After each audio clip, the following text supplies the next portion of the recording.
সংসারের জিনিস কিনতে কিন্তু বরাবরই ভালো লাগে, সেটা সংসারের অন্য জিনিস হোক বা গ্রোসারি আইটেম হোক। কিন্তু বাসায় আনার পর আমার রিফিল করতে অনেকটা অলসতা লাগে। আজকে আর কোনো অলসতা করি নাই, আমি কিন্তু রাতে রাতেই সবকিছু রিফিল করে নিয়েছি। আসসালামু আলাইকুম everyone, welcome back to my মিলিস blog. কেমন আছেন সবাই? আশা রাখছি সবাই ভালো আছেন, আমরাও ভালো আছি। আজকের ভিডিওটা শুরু করলাম সন্ধ্যার পর থেকে। তো আমি আর আমার হাজবেন্ড মিলে বিকেলে গিয়েছিলাম একটু বাইরে। আসার সময় যে মাসিক বাজারগুলা করা হয় না, তো ভাবলাম যে ওইগুলা করে নিয়ে যাই।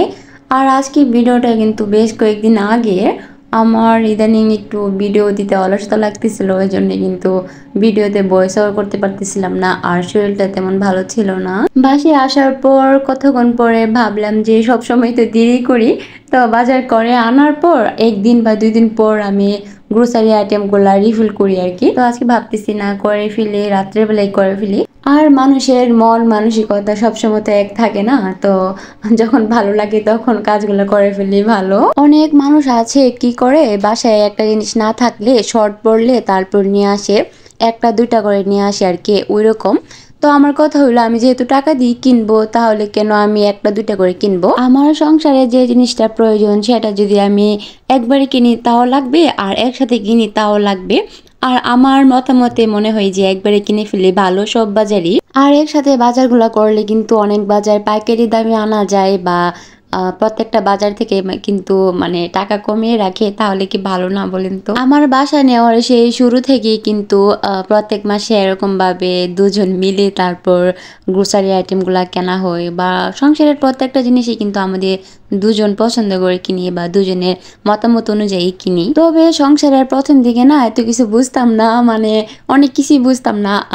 মানে বলতে পারেন আবেগে সংসার নিলাম প্রথম প্রথম। তো যেটা অনেক সময় প্রয়োজন নাই, তো সেটাই কিনে ফেলতাম। যেমন রুম স্প্রে কিনতাম। তো রুম স্প্রে তো আমার প্রয়োজন নাই, কারণ আমার রুম বা বাসা অলওয়েজই ক্লিন থাকে, আর বাচ্চা কাচ্চাও নাই, তাহলে কেন আমার রুম স্প্রে লাগবে? তো রুম স্প্রে কিনতাম, বা আরও এক্সট্রা অনেক কিছু কিনে ফেলতাম। তারপর আস্তে আস্তে ভাবলাম যে না, এতগুলো তো আমার কেনার কোনো প্রয়োজন নেই।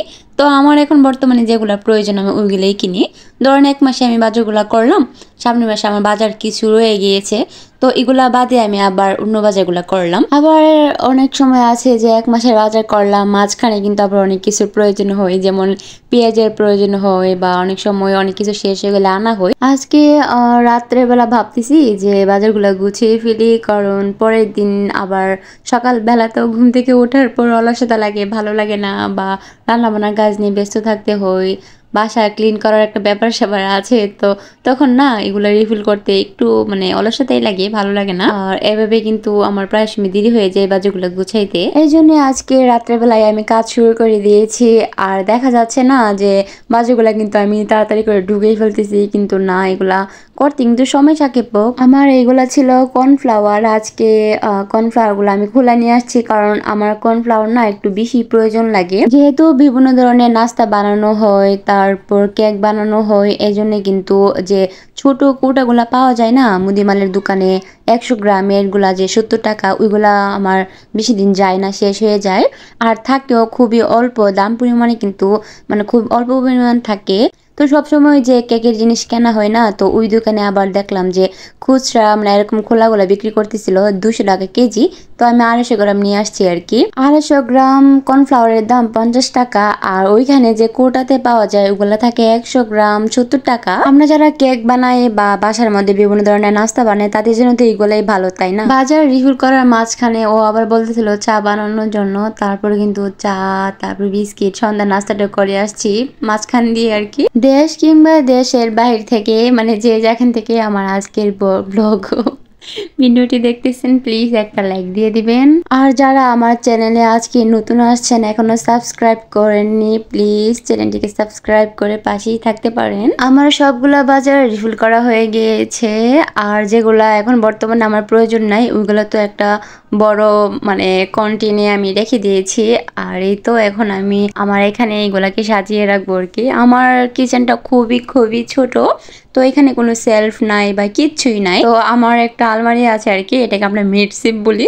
তো ওইটার উপরেই আমি এই বাজারগুলো গুছিয়ে রাখি। আমার ভিডিওর একবারে শুরুতে আমাকে কয়েকজন আপু কমেন্ট করছিল যে আমার কিচেন ট্যুর দেওয়ার জন্য আর কি। আমার কিচেনটা এত বেশি ছোট, আমি কি দেখাবো, আমি এই জন্য কিন্তু কিচেন ট্যুর দেই না। তবে ইনশাল্লাহ আল্লাহ বাছিয়ে রাখলে যখন অনেক বড় কিচেন হবে তখন আমি দেখাবো, সমস্যা নাই। আমার কিন্তু অনেক ইচ্ছা করে যে আমার কিচেনে অনেক কিছু নতুন নতুন জিনিস এনে অ্যাড করি, সুন্দর করে আরো সুন্দর করে গুছাই।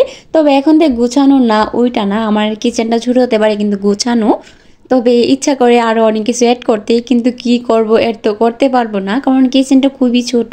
আচ্ছা, ব্যাপারটা কি হইলো, আমি রাত্রেবেলা বাজার গোছানো থেকে এখন মানে ডাইরেক্ট রান্না বান্না, এটা কি হইলো নাকি বলেন? আমি মূলত আজকে 2 দিনের ব্লগ ভিডিওটা শুরু করতেছি, মানে আগের দিন রাত থেকে পরের দিন যা যা করলাম আর কি। তো আগের দিন রাত্রেবেলা বাজারগুলো গুছিয়ে তো রাত্রের খাবার খেয়ে ঘুমিয়ে গিয়েছিলাম, আর এখন ছিল পরের দিন।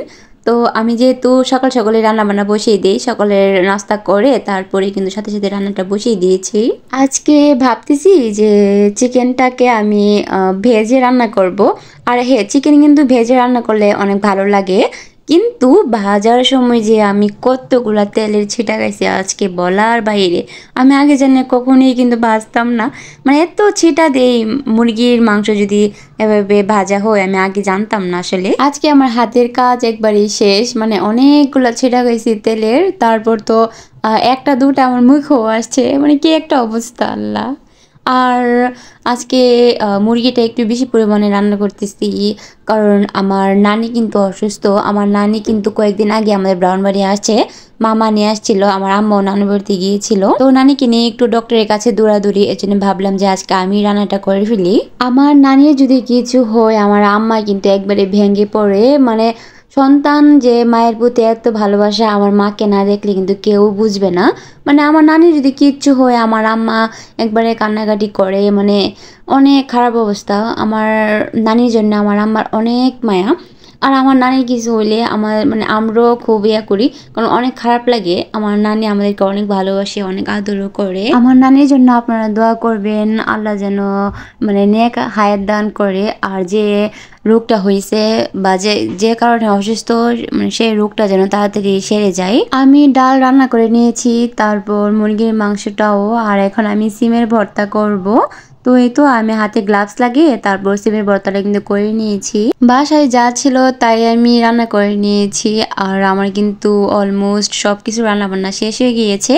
আর এই তো এখানে আমার চিকেনটাও কিন্তু হয়ে গিয়েছে, আর চিকেনের তরকারির কালারটা খুবই সুন্দর আসছিল। রান্না বান্না শেষ করে তারপর ফ্রেশ হয়ে নিয়েছি, আর এখন বাসে সবে চলে আসছে। তো আমরা এখন দুপুরে লাঞ্চটা করে নিব আর কি। বিকালে আবার আজকে নানুকে নিয়ে ডক্টরের কাছে যাওয়া হবে। আমার মামা, তারপর আম্মা, আমার হাজবেন্ড, আমার ছোট ভাই, ওরা নানুকে ডক্টরের কাছে নিয়ে গিয়েছিল বিকালবেলা। তো এই তো আমার মামা, আম্মা আর আমার ছোট ভাই ওরা কিন্তু রয়ে গেছে ওষুধ কিনে, তারপর আসবে আর কি। আর আমার নানুকে নিয়ে চলে আসছে ও। তো এই ভিডিওটা ছিল আরো অনেকক্ষণ পরে, মামা তারপর আমারা চলে আসছে ওষুধ টষুধ নিয়ে। তো আল্লাহর রহমতে এই ভিডিওটা ছিল কয়েকদিন আগের। বর্তমানে আমার নানু একটু সুস্থ আছে, সবাই দোয়া করবেন। আজকের ভিডিও রাত দিয়ে শুরু করছিলাম আর রাত দিয়ে শেষ করতেছি। আচ্ছা ঠিক আছে, আমি কিন্তু বিদায়টা নিয়ে নিই, এখন আবার আমাকে চাটা বানাইতে হবে। আর উনি ছিল আমার ছোট মামা। তো আচ্ছা, সবাই ভালো থাকেন আর সুস্থ থাকেন, আমাদের জন্য কিন্তু দোয়া করবেন। আসসালামু আলাইকুম, আল্লাহ হাফিজ।